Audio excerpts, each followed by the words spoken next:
sai do Egito, embarca direto para o Catar, ao vivo. Aqui no Novo Dia é sempre assim, hein? Nós estamos a pouco mais de 48 horas, minha gente, do início da Copa do Mundo do Catar. É a primeira vez que uma Copa do Mundo é disputada nesse período do ano aqui, exatamente para evitar um calor ainda mais forte do que aquele que acompanharemos nas partidas a partir de domingo, certamente castigando os atletas e as comissões técnicas.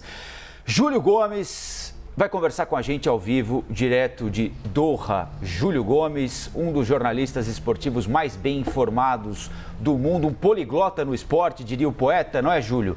Fórmula 1, esportes olímpicos, futebol, enfim, o Júlio manja muito de todas as modalidades, está por aqui com a gente, estará ao longo deste mês para trazer tudo aquilo que acontece aí no Catar.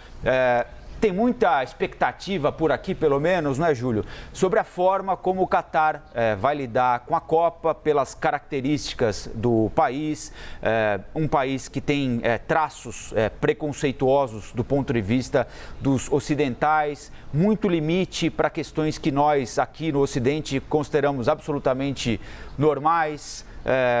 De que forma o país está lidando com a Copa do Mundo? Qual é a impressão que vocês têm? A Copa é um mundo à parte, como esses eventos costumam ser? Ou essas questões têm, de alguma maneira, interferido no cotidiano? Júlio, bom trabalho e um prazer ter você aqui com a gente, meu amigo. Obrigado, Rafa. Bom dia. Grande abraço para você, para a Stephanie. Obrigado pelas palavras generosas. E do Egito para o Catar, de lusa para lusa, hein? Quem diria que você ia fazer essa ponte um dia, hein, Rafael Colombo? Talvez seja a única ponte Grande abraço para você momento, mais uma vez. Olha, Rafa,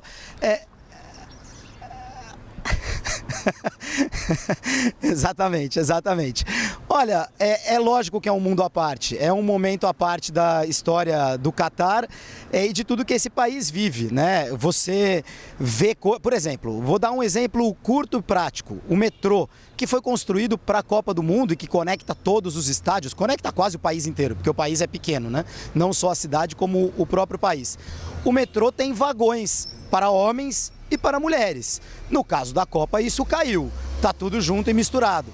Então, são pequenas coisas do cotidiano do Catar que foram colocados de lado. Eu mesmo, numa situação normal, não poderia estar gravando aqui na rua, no meio da rua, num bairro residencial, comercial, como é esse aqui, o de Al Sadd, de onde estou falando no momento. Então, como a gente já viu acontecer no Brasil em 2014 e em vários outros países, quando chega a Copa do Mundo, é um parênteses, Rafael. De repente, vale tudo. Júlio, muito bom dia. Queria te dar boas-vindas aqui também, né? Seja muito bem-vindo à nossa programação, muito bem-vindo aqui ao Novo Dia. Você falando que em situações normais aí em Doha seria impossível fazer isso que você está fazendo, né? Ligar uma câmera, apontar para o seu rosto e sair falando. E a gente viu essa semana, inclusive, o caso de um jornalista dinamarquês que foi, né, abordado pela polícia. Depois as autoridades pediram desculpas por essa abordagem, porque ele tinha autorização. Eu queria que você contasse como está sendo assim, esse contato com os colegas de outros países. Qual a primeira impressão que vocês têm ao chegar aí? Calor nem se fala, né? Calor já era esperado, isso porque é inverno por aí. Mas desse trabalho da imprensa por aí, o que você tem sentido, Júlio?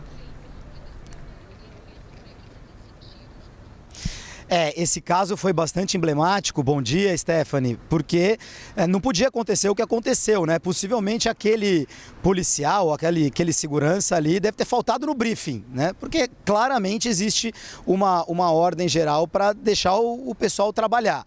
A gente percebe muitas pessoas, hoje em dia com um celular você faz uma entrada ao vivo numa televisão, num portal de notícias, redes sociais, enfim.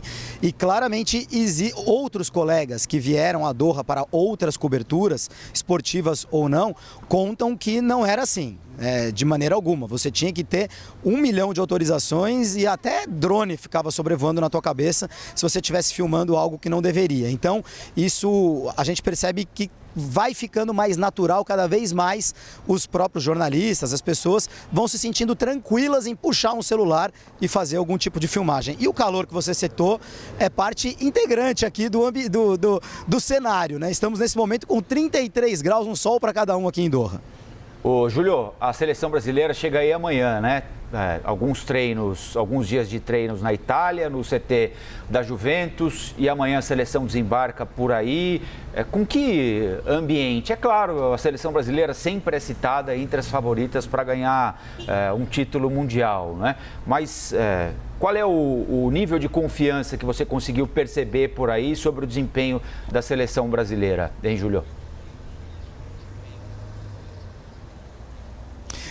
Chega amanhã, a Sérvia também, são as últimas 2 seleções, a grande maioria das seleções já estão aqui no Catar, e chega com a pecha de favorita, Rafa. Entre os torcedores, aqui entre os locais, os estrangeiros, os tantos estrangeiros que vivem por aqui, você vê muitas camisas do Brasil e da Argentina, mais da Argentina do que do Brasil no olhômetro, né, no DataJúlio. Mas você percebe nitidamente que são as 2 seleções preferidas das pessoas que não vieram, obviamente, dos seus respectivos países para torcer para suas respectivas seleções. Agora, entre os jornalistas, entre a crítica internacional, o Brasil é considerado o favorito para a Copa do Mundo. Com algumas ressalvas, mas é considerado o maior favorito, sim. Talvez junto com a Argentina, mas os próprios jornalistas europeus consideram a seleção brasileira um nível acima de todas as outras. Muito bem. Que horas são aí agora, Júlio? Aqui 6h45, horário de Brasília. Aqui, 12h45, todo mundo esperando chegar mais ou menos umas 4h30, 5 horas, que é a hora que o sol baixa, se põe, começa a escurecer e vem todo mundo pra rua, viu, Rafa? Essa parte que você tá vendo aqui atrás de mim é uma zona comercial que fica assim de gente, as pessoas passando, sentadas, conversando. Mas nitidamente isso acontece a partir das 4h30 da tarde, horário local. Eu estou 6 horas na frente de Brasília. Nessa hora do dia, de manhã, hora do almoço, ninguém sai muito de casa, não. Boa, Júlio. Júlio Gomes com a gente aqui durante toda a Copa do Mundo, né, Stephanie? Coisa boa te ter por aqui, Júlio.